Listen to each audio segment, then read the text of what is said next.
A 4 million-year time jump in an ancient Hindu text.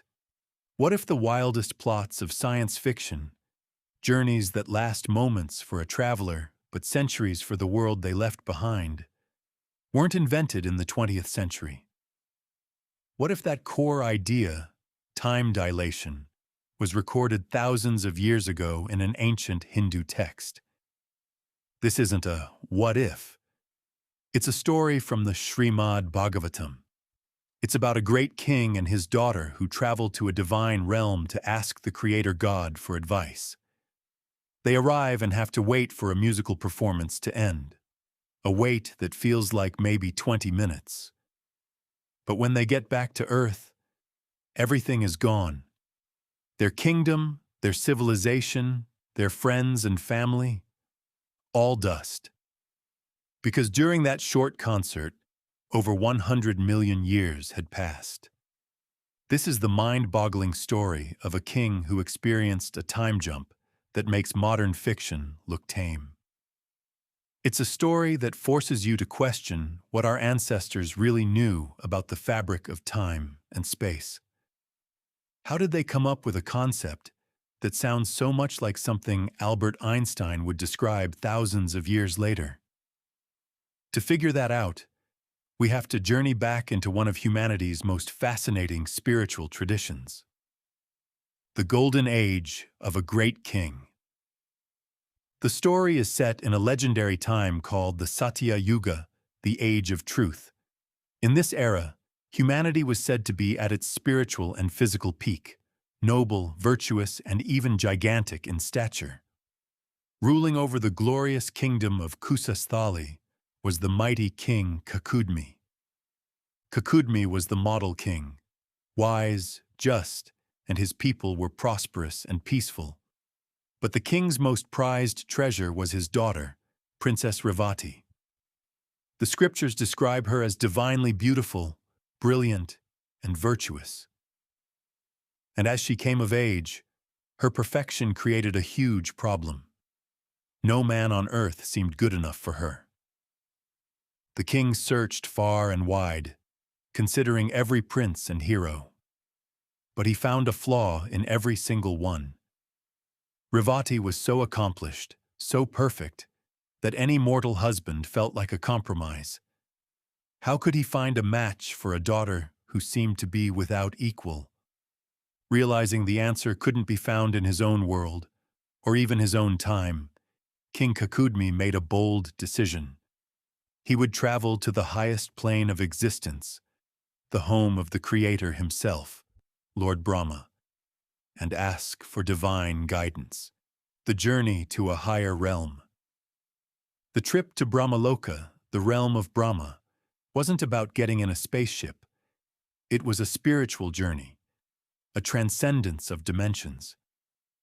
Using his immense yogic powers, King Kakudmi lifted himself and Revati beyond the earthly plane, moving through celestial realms toward the source of material creation. Brahmaloka is described as a place of pure light and consciousness, a dimension that operates on a totally different temporal frequency. Time here flows at a pace that is completely alien to us. A single day for Brahma spans billions of our earthly years. When Kakudmi and Revati arrived, they found they couldn't get a meeting right away. Lord Brahma was totally engrossed in a musical concert by the Gandharvas, the celestial court musicians.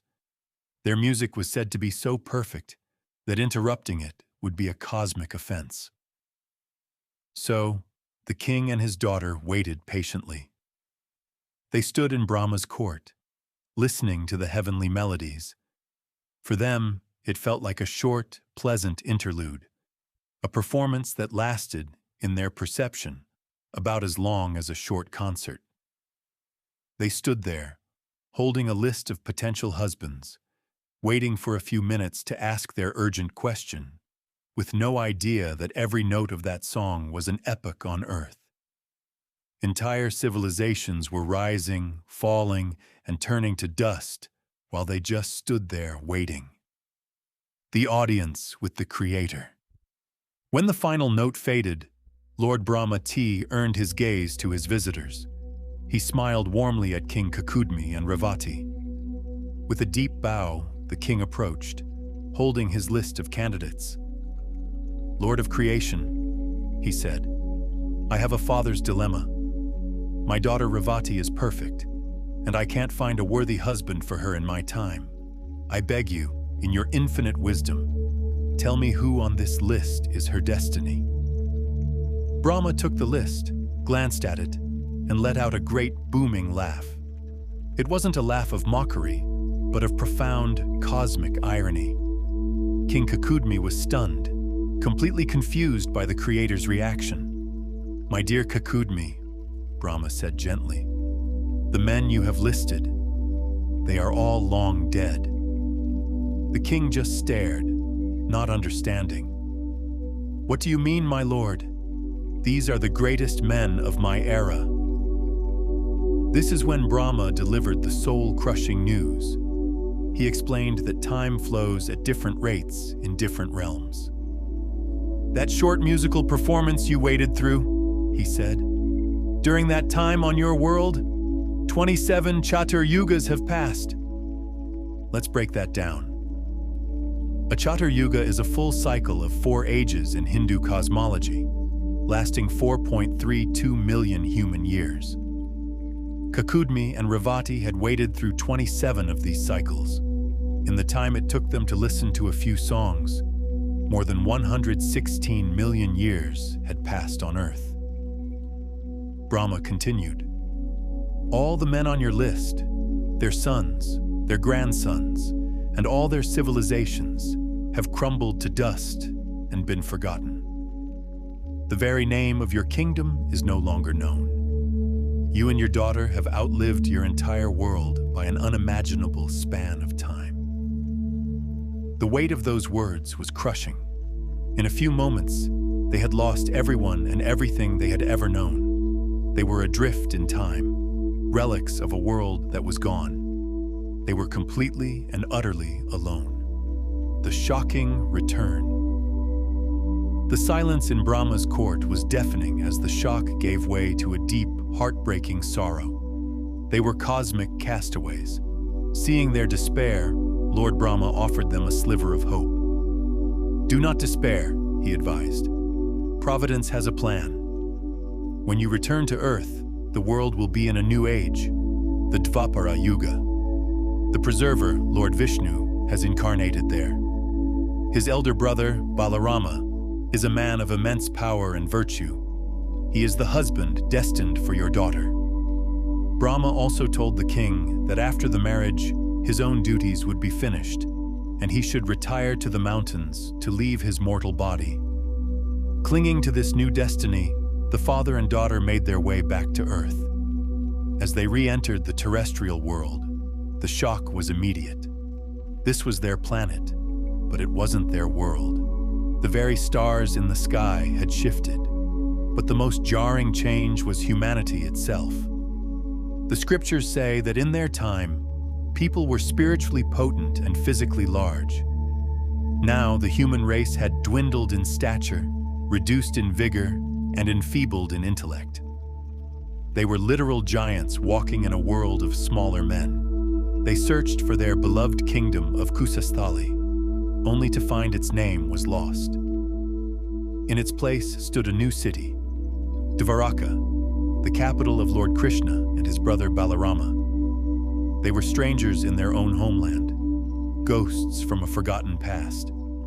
Their 20-minute wait had cost them over 100 million years. It was the longest, most tragic round trip in history. The scientific bridge. Einstein in ancient India? So a king travels to another dimension and returns millions of years later. It's a great myth, right? Or is it?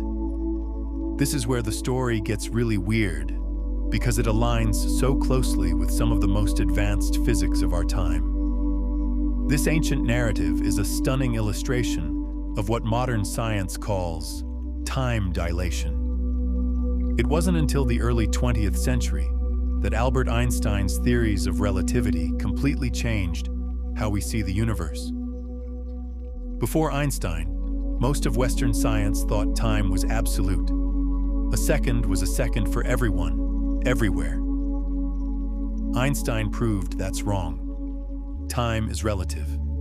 It's woven into a four-dimensional fabric called space-time, which can be bent and stretched by gravity and velocity. One type is velocity-time dilation. The faster you move through space, the slower you move through time. Travel near the speed of light, and you could experience a few hours while centuries pass on Earth. More relevant to our story is gravitational time dilation. Einstein's theory of general relativity says that strong gravitational fields slow down time. This is a proven fact. GPS satellites are in a weaker gravitational field than we are, so their clocks literally run faster. They have to be constantly corrected, or they'd be off by several kilometers every single day. For a more extreme example, think of a black hole, where gravity is so strong that even light can't escape. As you get closer to it, time slows dramatically for you compared to someone far away. You might remember this from the movie Interstellar, where astronauts spend an hour on a planet near a black hole, and 7 years pass for the person waiting in orbit. Now think back to King Kakudmi. He travels to Brahmaloka, a higher dimensional plane at the very source of creation. If we think of this metaphorically, as a place of immense energy or a gravitational well, far stronger than anything on Earth, then time there would flow incredibly slowly compared to our world. His story is a perfect narrative analogy for one of Einstein's most profound discoveries. The text doesn't use the language of physics, but it describes the exact same outcome. Time is relative. The deeper meaning, cycles and consciousness. While the parallels to modern physics are fascinating, seeing this as just an ancient sci-fi story misses the point. These texts were spiritual and philosophical guides, and the story is a powerful vehicle for core Hindu concepts. First, there's the idea of cyclical time and the yuga cycles. Unlike the linear view of time with a single beginning and end, Hindu thought sees time as a giant wheel that constantly turns through 4 ages, or yugas. Satya Yuga, the age of truth, lasting 1,728,000 years. This is humanity's golden age. Treta Yuga, the silver age, lasting 1,296,000 years, where virtue declines. Dvapara Yuga, the Bronze Age, lasting 864,000 years, with further decay. Kali Yuga, the Iron Age of conflict, our current era, which lasts 432,000 years. Together, these 4 yugas form a Mahayuga, a 4.32 million-year cycle. King Kakudmi's journey from the Satya Yuga to the Dvapara Yuga is a dramatic, first-hand view of this cosmic decay. His personal tragedy is a lesson on the impermanence of everything. Kingdoms, people, and entire ages are just fleeting moments in a much larger cosmic pattern.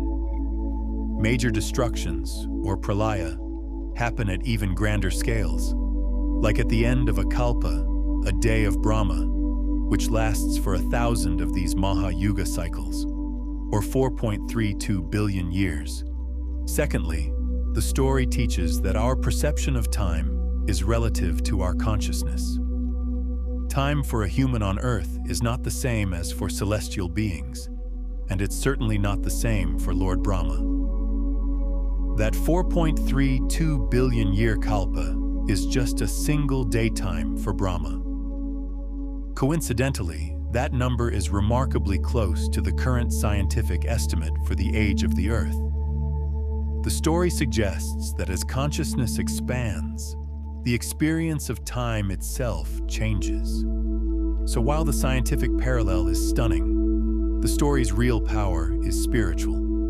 It's a reminder of the vastness of cosmic time and the humbling fact that our human perception is just one limited view of an infinitely complex reality.